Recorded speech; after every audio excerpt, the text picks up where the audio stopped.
Nous sommes dans l'année 52 avant Jésus-Christ. La province romaine s'étend de la Savoie au Languedoc. La Gaule, elle, est divisée en plusieurs tribus qui se jalousent et se combattent.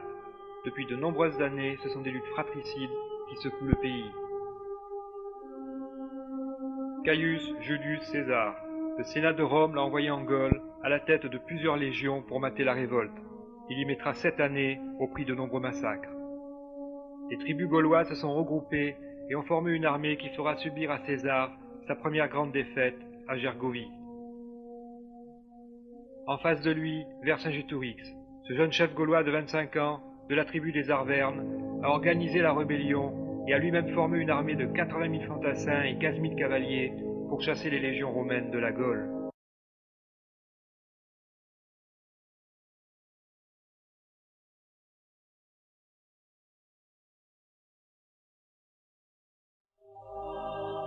La cité religieuse où Vercingétorix vit son rêve se briser renaît peu à peu. Son âme n'a jamais quitté ce lieu et son souvenir y est à jamais gravé. On peut encore entendre les derniers mots qu'il adressa à ses guerriers la veille de se rendre à César. Je n'ai pas entrepris cette guerre pour mon intérêt personnel, mais pour la liberté commune, et puisqu'il faut céder à la fortune, je m'offre à vous. Vous pouvez satisfaire les Romains par ma mort, ou me livrer vivant. Le lendemain, il se rendra à César, sera emmené à Rome, enfermé dans la prison Mamertine, où il restera 7 ans. Sera traîné derrière le char de son vainqueur lors de son triomphe, et étranglé après avoir été ramené dans sa cellule. Son corps sera jeté dans le Tibre. André Berthier a eu la formidable intuition d'appliquer à la recherche archéologique les méthodes de la police, dressant un portrait robotopographique du site qu'il cherchait et qui ne correspondait en rien au site traditionnellement reconnu. Notre civilisation est née à Alésia. La religion des druides est morte à Alésia. Et pour la première fois, l'âme de tout un peuple s'était réunie sur un champ de bataille autour d'un chef, Vercingétorix.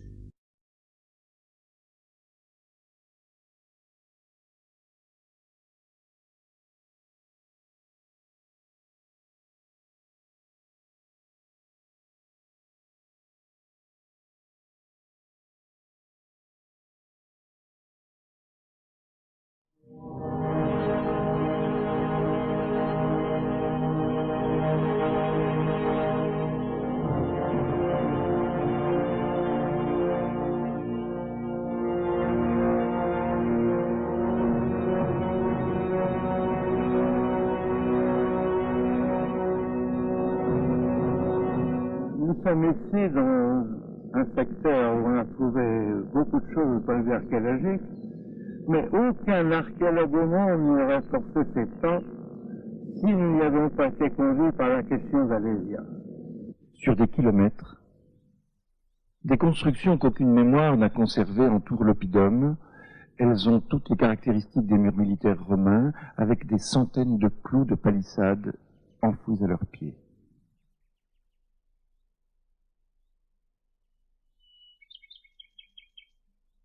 Disséminés dans la forêt, d'énormes entassements de pierres de constructions humaines sont autant d'éléments de fortification.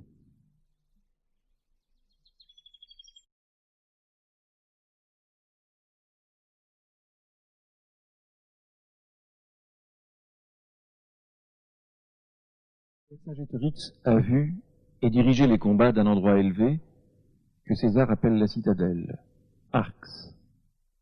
De cet observatoire, ayant vu sur toutes les positions gauloises et romaines, il peut aisément diriger son armée. Après 2 combats successifs dans la plaine, 60 000 guerriers, commandés par Vercassivellanos, cousin de Vercingétorix, opèrent un long mouvement de nuit et prennent position derrière la montagne nord, occupée par 2 légions romaines. À midi, la cavalerie s'avance dans la plaine et au même moment, Vercassivellanos attaque le camp nord. Vercingétorix lance alors ses fantassins à l'assaut des défenses de la plaine, mais il voit que les siens sont en difficulté. Il donne alors l'ordre à ses troupes d'escalader les prérupta pour rejoindre Vercassivellanos. Mais l'armée de secours bat en retraite. Il reste pourtant 170 000 guerriers. Et César pouvait toujours être vaincu. Abandonné sur le plan des forces militaires et des forces spirituelles. Quand il a vu que des deux côtés, le sort lui était contraire, alors il s'est résolu à se rendre. Attention, il ne s'est pas rendu comme un simple vaincu se rend un seul vainqueur.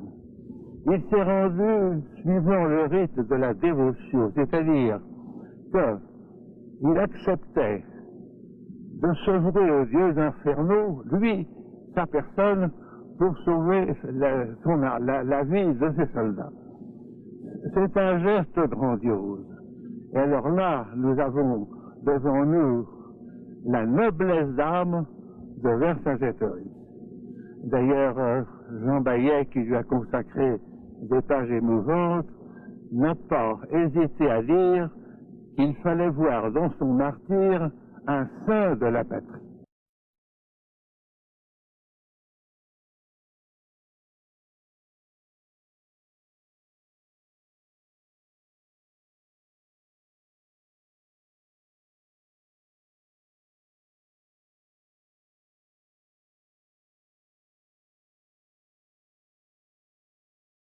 La défaite gauloise devant César en 52 avant Jésus-Christ, Alésia se trouve-t-elle bien, comme nous l'avons tous appris à l'école, à Alise-Sainte-Reine en Bourgogne?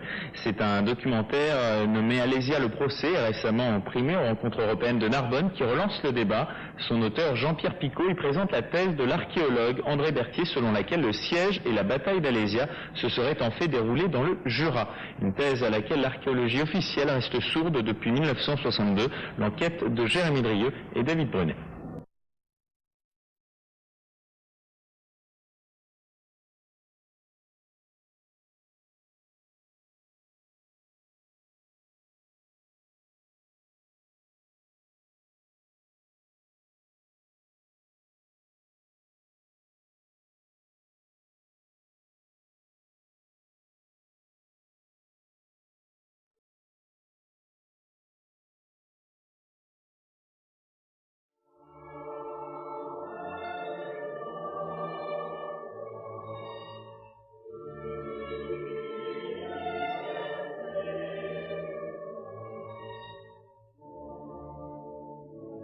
Au bout d'un mois, 240 000 hommes de l'armée de secours se mettent en marche. Ils sont commandés par 4 chefs, dont Vercassivélonos, le propre cousin de Vercingétorix. Ils partent tous confiants, certains de libérer Alésia et de chasser les Romains hors de la Gaule.